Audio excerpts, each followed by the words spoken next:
Les étudiants algériens ont de nouveau marché aujourd'hui pour le 51e mardi consécutif. Ils réclament toujours le changement du système en place et la libération des détenus d'opinion dans le cadre du mouvement populaire. L'indépendance de la justice a été aussi au cœur de la manifestation des étudiants qui ont aussi lancé un appel pour une mobilisation record lors des marches du vendredi 21 février. On reste à Alger où on joint notre correspondant Faisal Mtaoui. Bonsoir. Bonsoir. Alors d'abord, le nouveau Premier ministre algérien Abdelaziz Djerad a soumis aujourd'hui à l'Assemblée populaire nationale son plan d'action, un plan axé sur la relance de l'économie sur fond de situation financière fragile, tributaire des recettes d'hydrocarbures, principale ressource du pays d'ailleurs. Quels sont les grands axes de ce plan proposé ?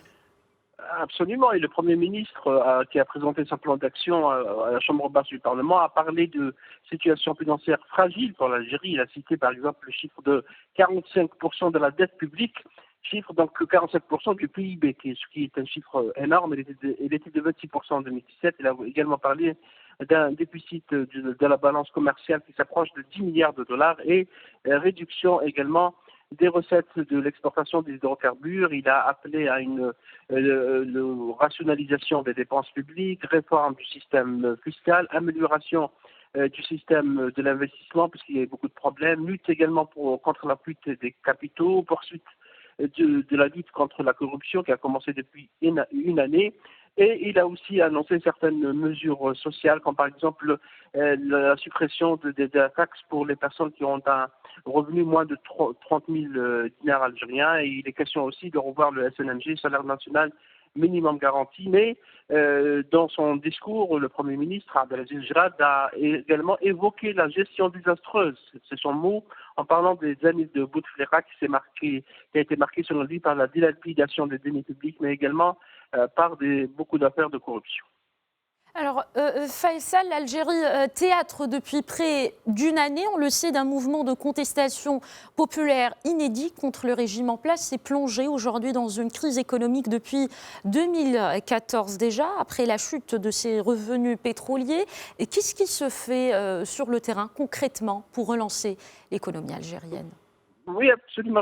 C'est d'ailleurs le Premier ministre parle de New Deal, un nouveau pacte pour l'Algérie nouvelle, parce que c'est le mot utilisé par le président Tebboune. Il s'agit de tout revoir, notamment le système fiscal qui est très lourd, de revoir le système financier, le système bancaire, relancer l'investissement, limiter les importations, revoir aussi le système agricole. Mais pour beaucoup d'observateurs, c'est des chantiers qui sont très lourds et qui demandent beaucoup de travail, beaucoup d'expertise, mais également de reconquérir la confiance. Et c'est le mot utilisé par le Premier ministre, puisqu'il y a une crise de confiance. Vous avez parlé d'un mouvement de contestation qui entre pratiquement dans une année et qui se poursuit chaque vendredi, chaque mardi. Les Algériens réclament un changement du régime, des réformes politiques réelles et également beaucoup de libertés, des libertés qui sont contenues dans le programme. Mais il s'agit d'un défi qui est aussi très complexe puisque les revendications sociales sont en train d'augmenter, les revendications salariales. On annonce des grèves dans certains secteurs dans les prochains mois et donc ça sera le véritable défi pour le gouvernement, c'est surtout le défi économique parce qu'il s'agit de relancer la machine qui est grippée et qui est à l'arrêt selon les experts depuis au moins une année. Merci beaucoup Faisal Mtaoui, notre correspondant à Alger. Merci encore une fois pour cet éclairage.